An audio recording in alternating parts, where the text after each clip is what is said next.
حدثنا ابو اليمان قال اخبرنا شعيب عن الزهري قال اخبرني عطاء بن يزيد عن حمران مولى عثمان بن عفان انه رأى عثمان بن عفان دعا بوضوء فأفرغ على يديه من إنائه فغسلهما 3 مرات ثم أدخل يمينه في الوضوء ثم مدمد واستنشق واستنثر ثم غسل وجهه 3 ويديه إلى المرفقين 3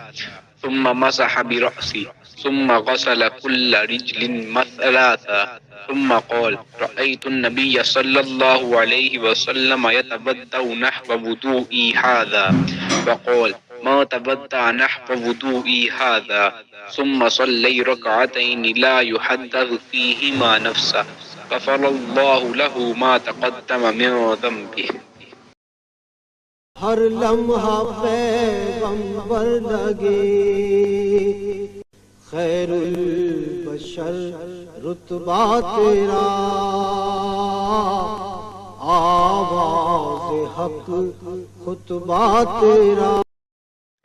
انہوں نے وضو کا پانی منگوایا اور اپنے دونوں ہاتھوں پر برتن سے پانی لے کر ڈالا، پھر دونوں ہاتھوں کو 3 دفعہ دھویا، پھر اپنا داہنا ہاتھ وضو کے پانی میں ڈالا، پھر کلی کی، پھر ناک میں پانی دیا، پھر ناک صاف کی،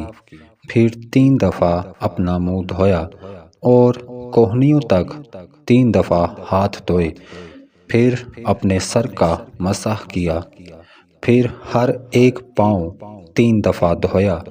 پھر فرمایا میں نے رسول اللہ صلی اللہ علیہ وآلہ وسلم کو دیکھا کہ آپ صلی اللہ علیہ وآلہ وسلم میرے اس وضو جیسا وضو فرمایا کرتے تھے، اور آپ صلی اللہ علیہ وآلہ وسلم نے فرمایا کہ جو شخص میرے اس وضو جیسا وضو کرے اور حضور قلب سے 2 رکعت پڑھے جس میں اپنے دل سے باتیں نہ کرے تو اللہ تعالیٰ اس کے پچھلے گناہ معاف کر دیتا ہے. صحیح بخاری حدیث نمبر 164. یا رحمت للعالمین